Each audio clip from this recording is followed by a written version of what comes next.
Hello, hello, hello, hello. So, ituro ko sa inyo kung ano yung qualitative at quantitative.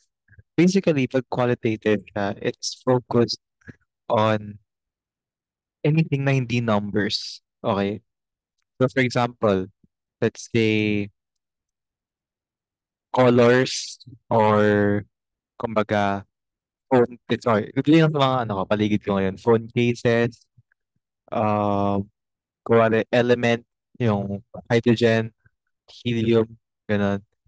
Yung mga ganyan, di siya number. Diba? Di naman number yung hydrogen. It could be interpreted sa number, oo, pero di siya number by itself. Diba? Pag quantitative, number-based siya. For example, area, perimeter, yung amount of a certain thing.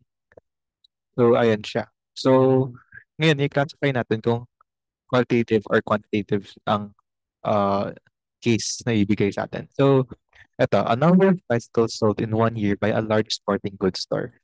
So, quantitative siya, quantity. Bakit? Number of bicycles. Straight giveaway, number of bicycles. Okay. Next. Colors of baseball caps in a store. Wala lang sabi yung number eh. Wala lang sabi na, ano, let's say, number of baseball caps. Ang binili is color. So, color, qualitative siya. Kasi wala namang number eh. Yung sabi, amount of colors. Colors lang. So, colors of the baseball caps na green, blue, yellow. Hindi siya 1, 2, 3, 4, 5. Hindi naman siya formula. Di mo siya ma-solve within a formula, di ba? So, pwede yung red, green, blue, hindi naman siya number. Times it takes to cut a lawn. So, ilang beses. Quantitative. So, let's say yung cut a lawn, let's say mabilis tubo yung grass. So, ito si Von. Wait lang. Okay. Scores of baseball caps and times it takes to cut a lawn. Ilang beses may cut yung lawn in a period of time. So, let's say 3 times, 4 times. Ano yun? Number. Quantitative. Capacity of a cubic feet of 6 truck beds.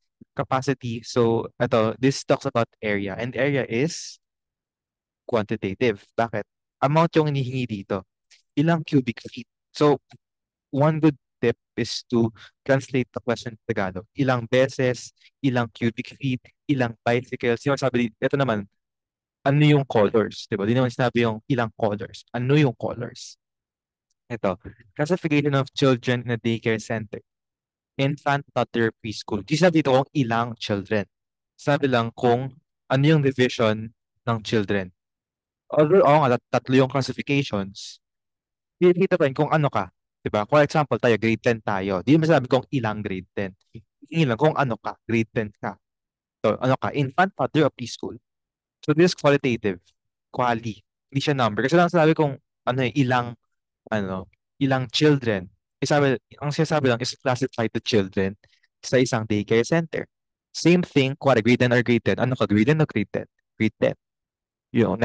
Next person, grade 10, grade 10, grade 9. Ganun lang. So, di mo bilang kung ilang grade 10, ilang grade 10. Okay. So, ways, okay. So, kaya nasagot nito, kasi siya lang, ano yung bigat? Ilan yung bigat? Okay. Yun yung tip dyan. Marital status, ano sila, married or divorced, ganun. So, ayan. Next. Ito lang, I'll end here sa tatlong to. 148 million Americans enrolled in HMO.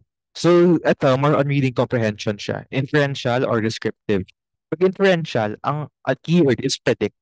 Although it's like the same, pero yun yung pinaka-easiest, easiest definition. Predict. Predict ka anong mangyayari in the future.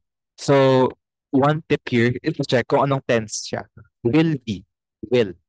Hindi naman was, is, will be. So, future tense.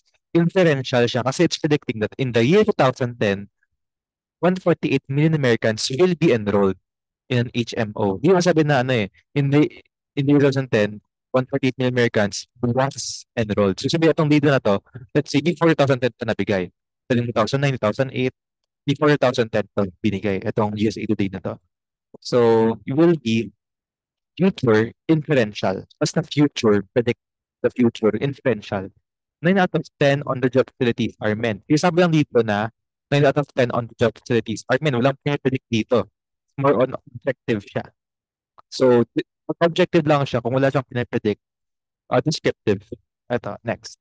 Expenditures for the cable industry were 5.6 billion. So were, yung tense were. So, describe lang niya na yun yung expenditures ng cable industry. Wala siyang pinapredict. Hindi niya sinasabi na in 1996, the cable industry will be, diba? Walang ganon. So, hindi siya nag-i-infer. So, that means descriptive siya. Same idea rin, basta ang i-take note niya lang, inferential, will be, ipapredict. Descriptive, pwedeng nangyari na o yan, nangyari na or nangyayari na. It describes the environment or it describes the former environment. Wala ko ito. Are men. So, it's present. Di ba? Limang ngulo eh. O, this is present tense. So, descriptive pa rin siya. Pero itong will be na to, inferential siya. So, more on English grammar to, no? Okay. So, yan lang. Try nyo solve yung iba. Thank you. Paano tayo i-stop record?